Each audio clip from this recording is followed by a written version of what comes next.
ಪ್ರೀತಿಯ ವೀಕ್ಷಕರಿಗೆ ಶಂಕರಾನಂದ ಟಿವಿಗೆ ಸ್ವಾಗತ ಸುಸ್ವಾಗತ. ಇವತ್ತಿನ ವಿಡಿಯೋನಲ್ಲಿ ರಾಹು ಕೇತುವಿನ ಸಂಚಾರದ ಫಲದಿಂದಾಗಿ ಈ ರಾಶಿಗಳವರಿಗೆ ಬಹಳ ರಾಜಯೋಗ ಉಂಟಾಗುತ್ತೆ. ಯಾವುದಾ ರಾಶಿಗಳು? ಇನ್ನೇನು 18ನೇ ತಾರೀಕು ತನ್ನ ಸ್ಥಾನವನ್ನು ಪರಿವರ್ತಿಸಿದಂತಹ ರಾಹುಕೇತುಗಳು ತಮ್ಮ ಸ್ಪಷ್ಟವಾಗಿರತಕ್ಕಂತಹ ಸ್ಫುಟವಾದಂತಹ ಫಲಗಳನ್ನು ಮೇ 29ನೇ ತಾರೀಕಿನಿಂದ ಕೊಡೋದಕ್ಕೆ ಪ್ರಾರಂಭ ಮಾಡಿದ್ದಾವೆ. ಆ ಫಲಾನುಫಲಗಳು ಈ ರಾಶಿಯವರಿಗೆ ಯಾವ ರೀತಿಯಾದಂತಹ ಶುಭಯೋಗವನ್ನು ತಂದುಕೊಟ್ಟು ಜೀವನದಲ್ಲಿ ಒಂದಷ್ಟು ಸುಖ, ಶಾಂತಿ, ನೆಮ್ಮದಿ, ಐಶ್ವರ್ಯ, ಆಯುಷ್ಯ, ಆರೋಗ್ಯವನ್ನು ವೃದ್ಧಿ ಮಾಡುತ್ತೆ ಅನ್ನೋದನ್ನು ಗಮನಿಸೋಣ. ಇದು ಕೇವಲ ರಾಹು ಮತ್ತು ಕೇತುವಿನ ಫಲಗಳನ್ನು ಮಾತ್ರ ಹೇಳ್ತಾ ಇದ್ದೀವಿ ಹೊರತು ಸಂಪೂರ್ಣವಾಗಿರತಕ್ಕಂತಹ ರಾಶಿ ಭವಿಷ್ಯವಲ್ಲ. ಒಂದು ರಾಶಿ ಅಂತ ಹೇಳಿದ್ರೆ ರಾಶಿನಲ್ಲಿ 3 ನಕ್ಷತ್ರಗಳು, ನವಗ್ರಹಗಳಿಂದ ಬರತಕ್ಕಂಥ ಪ್ರಭಾವಗಳು, ಒಂದೊಂದು ನಕ್ಷತ್ರಕ್ಕೂ ಕೆಲವೊಮ್ಮೆ ಭಿನ್ನವಾದಂತಹ ಫಲಾನುಫಲಗಳಿರುತ್ತವೆ. ಇಲ್ಲಿ ಕೇವಲ ರಾಹು ಮತ್ತು ಕೇತುಗಳು ನಿಮಗೆ ಯಾವ ರೀತಿಯಾಗಿ ಒಳ್ಳೆಯದು ಮಾಡಬಹುದು, ಕೆಟ್ಟದ್ದು ಮಾಡಬಹುದು ಅನ್ನುವಂತಹದ್ದು. ಇನ್ನು ಮಿಕ್ಕ 7 ಗ್ರಹಗಳ ಪ್ರಭಾವಗಳನ್ನೂ ಸೇರಿಸ್ಕೊಂಡಾಗ ಅದು ಸಂಪೂರ್ಣವಾದಂಥ ಇನ್ನೊಂದು ಭವಿಷ್ಯವನ್ನು ನುಡಿತಕ್ಕಂಥದ್ದು. ಹಾಗಾಗಿ ಇಲ್ಲಿ ವೀಕ್ಷಕರು ಕನ್ಫ್ಯೂಸ್ ಮಾಡ್ಕೊಳ್ಳೋಕ್ಕೆ ಹೋಗಬಾರ್ದು. ಈ ಒಂದು ರಾಹುಕೇತುಗಳು ಯಾವಾಗಲೂ ಏನು ಒಳ್ಳೆಯ ಫಲಗಳನ್ನೇ ಎಲ್ರಿಗೂ ಕೊಡಬೇಕು ಅಂತಿಲ್ಲ, ಹಾಗಂತ ಹೇಳಿ ಕೆಟ್ಟ ಫಲಗಳನ್ನು ಯಾವಾಗಲೂ ಕೊಡಬೇಕು ಅಂತೇನಿಲ್ಲ. ಒಳ್ಳೆಯದ್ದು ಮತ್ತು ಕೆಟ್ಟದ್ದು ಎರಡರ ಸಮ್ಮಿಶ್ರಣದ ಫಲಗಳನ್ನು ಈ ರಾಹುಕೇತುಗಳು ಕೊಡ್ತಾ ಹೋಗ್ತಾ ಇರ್ತಾರೆ. ಹಾಗಾಗಿ ಈ ಒಂದು ಸಮಯದಲ್ಲಿ ಅವರ ಸ್ಥಾನಬಲಗಳ ಆಧಾರದ ಮೇಲೆ ಈ ರಾಹುಕೇತುವಿನ ಪ್ರಭಾವಗಳು ಯಾವ ರೀತಿಯಾಗಿ ಇರುತ್ತೆ ಅಥವಾ ಇರೋದಿಲ್ಲ ಅನ್ನೋದನ್ನು ಗಮನಿಸಬೇಕಾಗತ್ತೆ. ಇನ್ನು ರಾಹುಕೇತುಗಳು ಅಂತ ಬಂದ ಸಂದರ್ಭಕ್ಕೆ ಅವರು ಯಾವಾಗಲೂ ಅಷ್ಟೇ ಒಂದು ಹಿಂಚಲನೆಯನ್ನು ಮಾಡ್ತಾ ಇರ್ತಾರೆ. ಹಿಂಚಲನೆಯನ್ನು ಮಾಡೋದ್ರ ಜೊತೆಗೆ ಅವರು ಯಾವಾಗಲೂ ಒಂದು ರೀತಿಯಾಗಿ ತಾನು ಯಾವ ಸ್ಥಾನದಲ್ಲಿ ಇರ್ತಾರಲ್ಲ ಆ ಸ್ಥಾನದ ಫಲಗಳನ್ನು ಅವರು ಕೊಡ್ತಾ ಹೋಗ್ತಾರೆ. ಅವರು ಯಾವ ರಾಶಿನಲ್ಲಿ ಇರ್ತಾರೆ ಆ ರಾಶಿಯ ರಾಶ್ಯಾಧಿಪತಿಯ, ಹಾಗಾಗಿ ಈ ರಾಹುಕೇತುಗಳು ಯಾವ ರಾಶಿಯಲ್ಲಿ ಇರ್ತಾರೋ ಆ ರಾಶಿಯ ರಾಶ್ಯಾಧಿಪತಿಯ ಫಲಗಳನ್ನು, ಯಾಕಂದರೆ ಸ್ವಂತ ಕಾಯವಿಲ್ಲದೆ ಇರುವಂತಹ ರಾಶಿಯ ರಾಶ್ಯಾಧಿಪತಿಯ ಫಲಗಳನ್ನು ಇವರು ಯಥೇಚ್ಛವಾಗಿ ಕೊಡೋದಕ್ಕೆ ಶುರು ಮಾಡ್ತಾ ಇರ್ತಾರೆ. ಇನ್ನು ಈ ಒಂದು ರಾಹುಕೇತುಗಳ ಸ್ಥಾನ ಪರಿವರ್ತನೆಯಿಂದಾಗಿ ಯಾವ್ಯಾವ ಒಂದು ಶುಭ ಅಥವಾ ಅಶುಭವಾಗಿರತಕ್ಕಂತಹ ಫಲಗಳು ಈಗಾಗಲೇ ಸಿಗುತ್ತೆ ಅನ್ನೋದನ್ನು ನೋಡಿದ್ದೇವೆ. ಇನ್ನು ಈ ರಾಹುಕೇತುಗಳ ಸ್ಫುಟ ಸಂಚಾರದಿಂದಾಗಿ ಈ ಒಂದು ರಾಶಿಗಳಿಗೆ ಬಹಳ ಅದೃಷ್ಟವನ್ನು ತಂದುಕೊಡ್ತಾ ಇದ್ದಾವೆ. ಮೊದಲನೇದಾಗಿ ಮೇಷರಾಶಿನಲ್ಲಿ ಹುಟ್ಟಿರ್ತಕ್ಕಂಥವರಿಗೆ ಈ ರಾಹುಕೇತುವಿನ ಪ್ರಭಾವ, ಮೇಷರಾಶಿಗೆ 11ನೇ ಮನೆಯಲ್ಲಿ ರಾಹುವಿನ ಸಂಚಾರವಾಗ್ತದೆ. ಅದೇ ರೀತಿಯಾಗಿ 5ನೇ ಮನೆಯಲ್ಲಿ ಸಂಚಾರವನ್ನು ಮಾಡ್ತಕ್ಕಂತಹದ್ದು ಕೇತುವಾಗಿರುತ್ತೆ. ಇನ್ನು ಈ ರಾಹುಕೇತುವಿನ ಒಂದು ವಿಚಾರಗಳಲ್ಲಿ ವಿದ್ಯಾರ್ಥಿಗಳಿಗೆ ಆಗಿದ್ದಿರಬಹುದು, ಹಣಕಾಸಿನ ವಿಚಾರದಲ್ಲಾಗಿದ್ದಿರಬಹುದು ಬಹಳ ಲಾಭಗಳನ್ನು ನೀವು ನೋಡೋಕ್ಕಾಗತ್ತೆ. ಸಮಾಜದಲ್ಲಿ ಒಂದಿಷ್ಟು ಗೌರವ ಸ್ಥಾನಮಾನಗಳು ಸಿಗ್ತಕ್ಕಂಥದ್ದು, ಸರ್ಕಾರಿ ಉದ್ಯೋಗಿಗಳಿಗೆ ಒಂದು ಉನ್ನತ ಸ್ಥಾನ ಸಿಗ್ತಕ್ಕಂಥದ್ದು. ಅದೇ ರೀತಿಯಾಗಿ ಶನಿಯ ಪ್ರಭಾವವೂ ಸಹ, ಯಾಕಂದರೆ ಶನಿ ಮನೆಯಲ್ಲಿ ಇರೋದರಿಂದ ಆ ಶನಿಯ ಪ್ರಭಾವದಿಂದ ಒಂದಷ್ಟು ಉನ್ನತ ಸ್ಥಾನಮಾನಗಳನ್ನು ಒಂದು ಅಲಂಕಾರ ಮಾಡ್ತಕ್ಕಂಥದ್ದು ಆಗತ್ತೆ. ಪ್ರೇಮ ಸಂಬಂಧ ವಿಚಾರಗಳಲ್ಲಿ ನಿಮಗೆ ಅನುಕೂಲಕರವಾದಂತಹ ವಾತಾವರಣಗಳು ಉಂಟಾಗ್ತಕ್ಕಂಥದ್ದು, ಸಕಾರಾತ್ಮಕವಾದ ಬದಲಾವಣೆಯನ್ನು ವೈವಾಹಿಕ ಜೀವನದಲ್ಲಿ ನೋಡ್ತಕ್ಕಂಥದ್ದು, ಹೂಡಿಕೆಗಳಿಂದ ಒಂದಷ್ಟು ಲಾಭಗಳನ್ನು ರಾಹುವಿನಿಂದ ಗಳಿಸ್ತಕ್ಕಂಥದ್ದು, ಒಂದಷ್ಟು ಶುಭ ರೀತಿಯಾದಂತಹ ಪ್ರಭಾವಗಳನ್ನು ಒಂದು ಮೇಷರಾಶಿಯವರು ಪಡ್ಕೊಳ್ತೀರಾ. ಜೊತೆಗೆ ಇದರಿಂದ ನಿಮಗೆ ಇನ್ನೊಂದಷ್ಟು ಒಳ್ಳೆಯದಾಗಬೇಕು ಅಂತ ಹೇಳಿದ್ರೆ ಒಂದು ಸ್ವಲ್ಪ ರಾಹುವಿನ ಅನುಗ್ರಹಗಳು ಪ್ರಾಪ್ತವಾಗಬೇಕು ಅಂದರೆ ಸುಬ್ರಹ್ಮಣ್ಯನ ಪೂಜೆ ಮಾಡಿ ಒಳ್ಳೆಯದಾಗಲಿ. ಮಿಥುನ ರಾಶಿನಲ್ಲಿ ಹುಟ್ಟಿರ್ತಕ್ಕಂಥವ್ರಿಗೆ ಈ ಒಂದು ರಾಹುಕೇತುವಿನ ಸಂಚಾರದ ಫಲಗಳಿಂದಾಗಿ ಮಿಥುನ ರಾಶಿಗೆ 9ನೇ ಮನೆಗೆ ಬರ್ತಕ್ಕಂತಹ ಒಂದು ರಾಹು, ಜೊತೆಗೆ 3ನೇ ಮನೆಗೆ ಬರ್ತಕ್ಕಂತಹ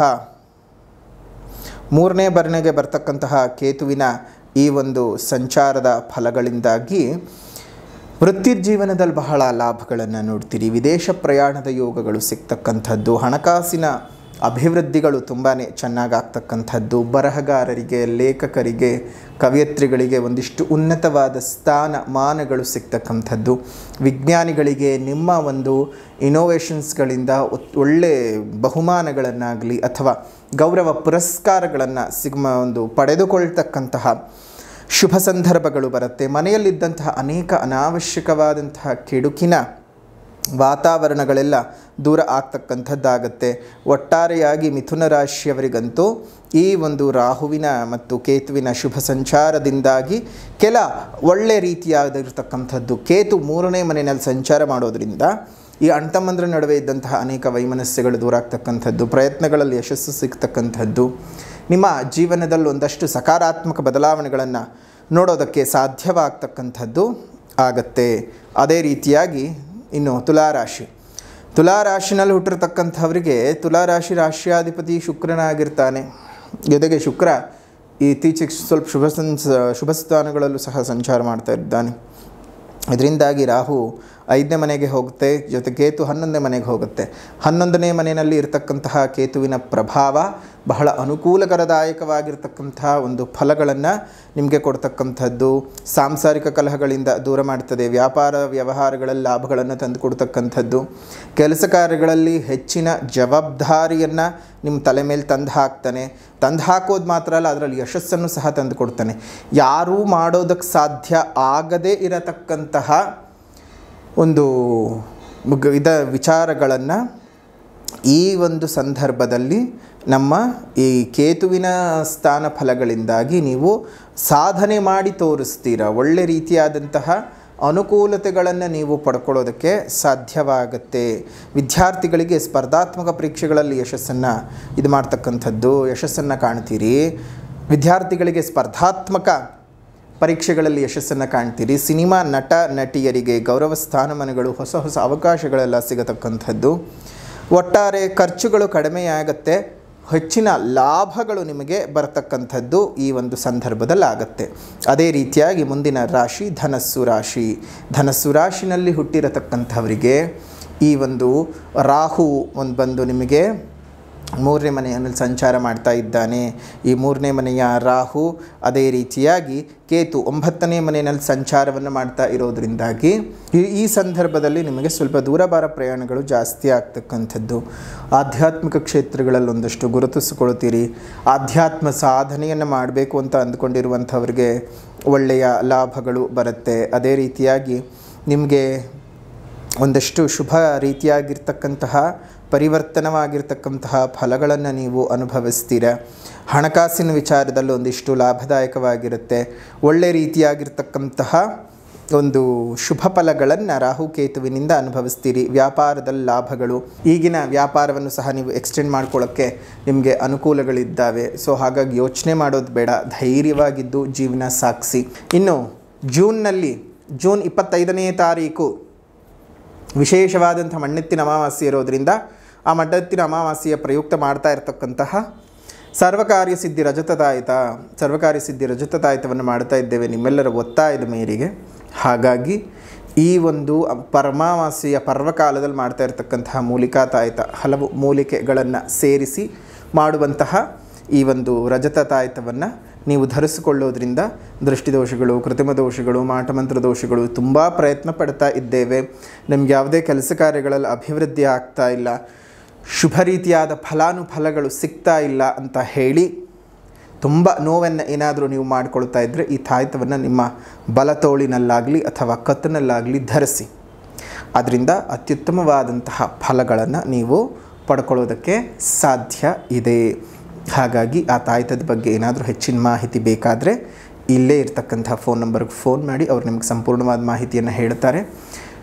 ಅದನ್ನು ಬೇಕಾದಂಥವರು ಬುಕ್ ಮಾಡ್ಕೊಳ್ಳಿ. ನಿಮ್ಮ ಹೆಸರು, ರಾಶಿ, ನಕ್ಷತ್ರ, ಗೋತ್ರ, ನಿಮ್ಮ ಮನೆಯ ವಿಳಾಸವನ್ನು ಕಳುಹಿಸಿ ಬುಕ್ ಮಾಡ್ಕೊಳ್ಳಿ.